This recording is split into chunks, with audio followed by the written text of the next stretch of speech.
السلام علیکم، دس از می اشفاق اسحاق سکتی، کراچی شہر سے آپ سے براہ راست مخاطب ہوں، اور آج کا جو میرا ویلاگ ہے وہ آپ دیکھ رہے ہیں کہ چلتے پھرتے چھولے کھاتے گاڑی میں آپ کے ساتھ ہے۔ اور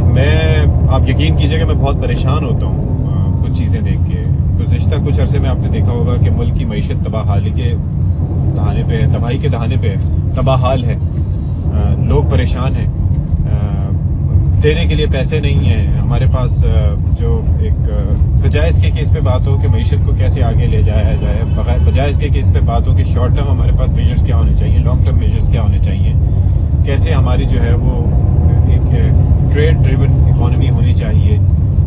لیکن ایسا اس پہ کوئی بات نہیں ہو رہی، اس پہ کوئی فوکس نہیں ہے۔ سارا فوکس ہے جی کہ کس طرح ایک دوسرے کو ملائن کرتے ہیں، اس میں حکومت اور اپوزیشن دونوں ساتھ ملی ہوئی۔ لیکن ایک چیز جو بڑی الارمنگ ہے، جو گزشتہ کچھ عرصے سے ہم دیکھ رہے ہیں کہ ہماری نفسیات کا ایک حصہ بن چکی ہے، اور عوام بھی اس سے بڑے جیزے لیتے ہیں، بڑے مزے لیتے ہیں، بڑے خوش ہوتے ہیں، اور مطلب وہ ہوتے ہیں وہ یہ ہے کہ جب کوئی آڈیو آتی ہے یا کوئی ویڈیو آتی ہے یا کوئی جس طرح کی چیزیں آتی ہیں، تو اس وقت آپ دیکھیں کہ حالیہ کچھ دنوں میں، مطلب گزشتہ چند سال کی میں مثال لے لیتا ہوں کہ یہ سلسلہ بہت کامن ہو گیا۔ وہ احتساب عدالت کے جج ارشد صاحب کی ویڈیو یاد ہوگی آپ کو، آئی تھی، اور وہ اس وقت کی ویڈیو تھی جب وہ وکیل ہوا کرتے تھے، تو تب سے جناب کمپرومائزز کا آغاز ہو گیا تھا، لیکن بہرحال وہ ویڈیو آئی۔ پھر اس کے بعد ان کے اس چیز کو بنیاد بنا کے کہا گیا کہ ہی واز کمپرومائزڈ، ٹھیک ہے۔ پھر اس کے بعد جاوید اقبال صاحب جو نیب چیئرمین تھے، ان کی ویڈیو آئی، وہ سر سے پاؤں تک والی، لیکن آپ دیکھیں کہ مطلب اتنی حیرت کی بات ہے کہ اس کے باوجود بھی وہ اپنے عہدے پر برقرار رہے، اس کے باوجود جناب وہ احتساب کے فیصلے کرتے رہے، لیکن اس کے اندر ہم نے دیکھ لیا کہ پھر ان کا فوکس تحریک انصاف اور دیگر جماعتیں نہیں رہی تھیں، ان کا فوکس پھر Noon League, Peoples Party etcetera etcetera ہو گئی۔ اب آپ دیکھ لیجئے کہ گزشتہ کچھ عرصے سے خان صاحب بھی یہ بات کر رہے تھے کہ جی ڈیپ فیک ویڈیوز بنائی جائیں گی، ڈیپ فیک میری ویڈیو لے آئیں گے، گندی گندی ویڈیوز لے آئیں گے، یہ ساری چیزیں ان کو کسی نے اعلان کیا تھا کہ بھائی آپ کی ویڈیوز اس طرح سے موجود ہوں گی۔ باجوہ صاحب کا انہوں نے تذکرہ کیا، انہوں نے کہا کہ جی آپ تو پلے بوائے رہیں، تو وہ بھی ایک انڈیکیٹر تھا کہ شاید ایسا کچھ ہے۔ پھر ابھی آپ یہ دیکھ لیں کہ خان صاحب کی تو آڈیوز بھی آئی ہیں، وہ جس میں الیجڈلی وہ عائلہ ملک سے بات کر رہے ہیں، اور جس طرح کی گفتگو میں تو سن کے کچھ حد تک سنی، پھر اس کے بعد اس کو میں نے سننا گوارا نہیں کیا۔ اسی طریقے سے مختلف لوگوں کی جی اب ان کی ویڈیو بھی آئے گی، پھر اعظم سوادی صاحب کی جس طرح سے فیبریکیٹڈ ویڈیو آئی، اور بجائے اس کے پہ وہ سوادی صاحب بھی بزرگ سیاستدان ہیں، اس پہ تحقیق کرتے ہیں، انہوں نے ایکسیپٹ کر لی کہ وہ ان کی ہے، تو پھر یہ امپریشن کہ جی دوسری جانب سے کہ فلانے کی بھی ویڈیو ہے، اس کی بھی ویڈیو ہے، ایک دوسرے پہ بات کی جاتی ہے کہ جناب یہ کیسے یہ چکر ہوا ہے۔ ابھی جناب ایک صاحب ہیں عادل راجہ کے نام سے، سولجر اسپیکس کے نام سے، وہ ٹویٹر پہ خاصے ایکٹیو ہیں، رہے تو ہیں وہ میجر، اور ان کی جانب سے بھی 4 اداکاروں کا نام لیا گیا۔ آپ کو یاد ہے وہ مہوش حیات کو جو تمغہ امتیاز ملا تھا، اس پہ خیر حیران تو ہم سارے تھے کہ مطلب میرٹ کیا تھا، کس وجہ سے ان کو دیا گیا، پھر سوال اٹھائے گئے تھے کہ ایسا کیوں ہے، مطلب ناٹ دیٹ کہ شی از ناٹ گڈ، بٹ اتنا کوئی کسی کا اچھا ہو جانا کہ اس کو تمغہ امتیاز مل جائے۔ لیکن وہ مجھے یاد آ گیا پھر اس کے بعد وہ 2011-12 کا واقعہ، جب زرداری صاحب نے رحمان ملک صاحب سمیت ساری اپنی کیبنٹ کے جو میجر کے جو ممبرز تھے، کلیدی جو ممبرز تھے، ان سب کو یہ کیا تھا، حالانکہ they were just doing their jobs۔ لیکن بہرحال اس ڈیبیٹ پہ کہ میرٹ پہ تھا نہیں تھا وہ دیا گیا، تو اس پر بھی کافی آئی بروز ریز ہوئی تھی کہ مہوش حیات کو کیوں دیا گیا، شی از اے بریلینٹ ایکٹریس، لیکن اس کے باوجود لوگوں نے سوال اٹھائے۔ اب جی 3-4 ایکٹریسز ہیں جن کا نام لے کے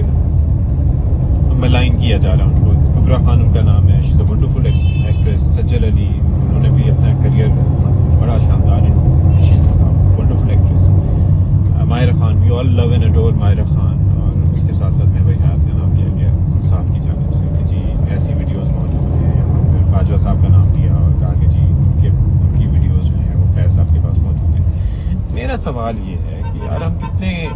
گھٹیا ذہن کے حامل لوگوں کے درمیان رہتے ہیں کہ وہ just for the sake of views, just for the sake of likes, وہ کسی کا بھی نام لے کے اس کو بدنام کر سکتے۔ اب یہ دیکھیں، یہ خواتین ہیں، یہ خواتین ہیں، آپ سوچئے کہ یہ وہ خواتین ہیں جو کہ مطلب ان کا ایک نام ہے, انہوں نے اپنا کریئر بنایا ہے, لیکن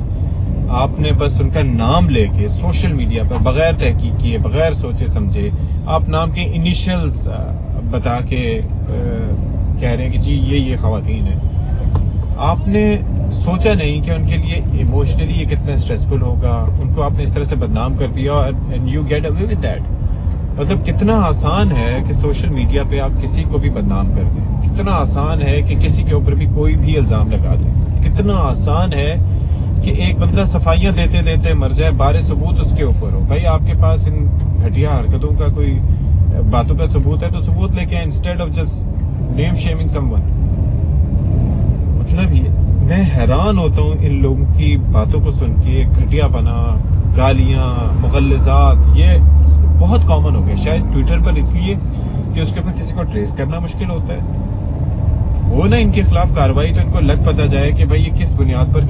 کس مفروضے کی بنیاد پر یہ بات کر رہے ہیں, کیوں ایسی بات کر رہے ہیں, ان کے پاس کیا شواہد ہیں, کیا ثبوت ہیں, اور کسی کی پرائیویٹ لائف میں, کسی کی نجی زندگی میں آپ کیوں انٹرفیئر کر رہے ہیں, اس سے آپ کا کیا تعلق ہے.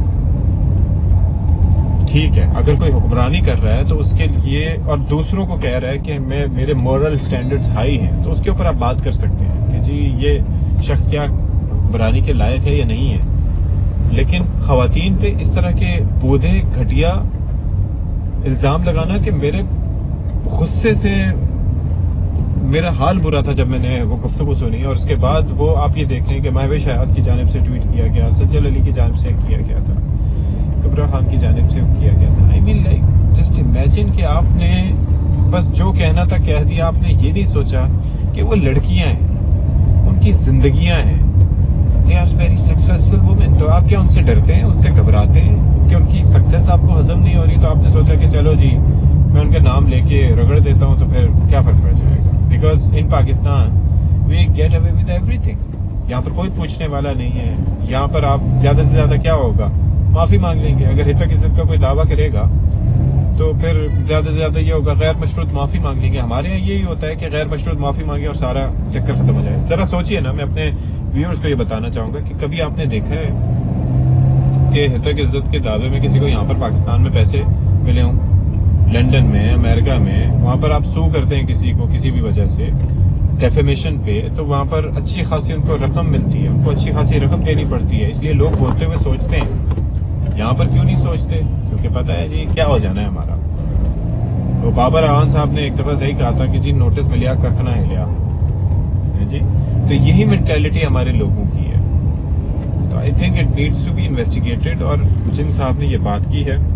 ان کے ساتھ تفتیش ہونی چاہیے, بلا شبہ پوچھا جانا چاہیے. اگر لنڈن میں وہ مقیم ہے تو وہاں پر ان سے یہ بات ہونی چاہیے. آئی ہرڈ کبرا خان از برٹش نیشنل, تو she should take that matter to the courts over there. تو آئی ایم شیور کہ اگر نہیں ہوگا تو اچھی خاصی وہاں پر کارروائی ہوگی, کیونکہ یہ ایسے معاملات پر اگر آپ خاموشی اختیار کر لیں, ڈیفیمیشن جیسے معاملے پہ, اس کے اندر گھٹیا بیہودہ الزامات پہ, تو پھر اس کا مطلب ہے کہ وہ لوگ پھر ان کے پاس آگے بھی آزادی ہوتی ہے اس طرح کی حرکتیں کرنے کی. تو be very careful with that. اور دوسرے لوگ جو خدا کا واسطہ ہاتھ جوڑتا ہوں میں ان سے, کسی کی عزتوں کو ایسے نہ اچھالیں. لیکن آپ کے سیاسی اختلافات لوگوں سے ہو سکتے ہیں, لیکن سیاسی اختلافات پر اپنی تربیت کا ثبوت نہ دیں, اپنے ظرف کو مت گرائیں. کیونکہ دیکھیں یہ دنیا فانی ہے, لائف از ویری انپریڈکٹیبل. آج آپ ہیں یا نہیں, ایک لمحے کا کسی انسان کا نہیں پتا. تو ایسے میں اگر آپ اس طرح سے کریں گے تو پھر یہ معاملات کیسے چلیں گے, آپ کیسے جواب دہ ہوں گے. اور وہاں کی زندگی مطلب وہ نہ ختم ہونے والی زندگی ہے. تو آپ چاہتے ہیں کہ آپ ہمیشہ عذاب میں جکڑے رہیں, ہمیشہ سزائیں کاٹتے رہیں وہاں جا کے, تو ٹھیک ہے. یا اگر آپ اس دنیا کو ابدی زندگی سمجھتے ہیں تو بھی آپ لگے رہیں, لیکن that and fair. Stay tuned for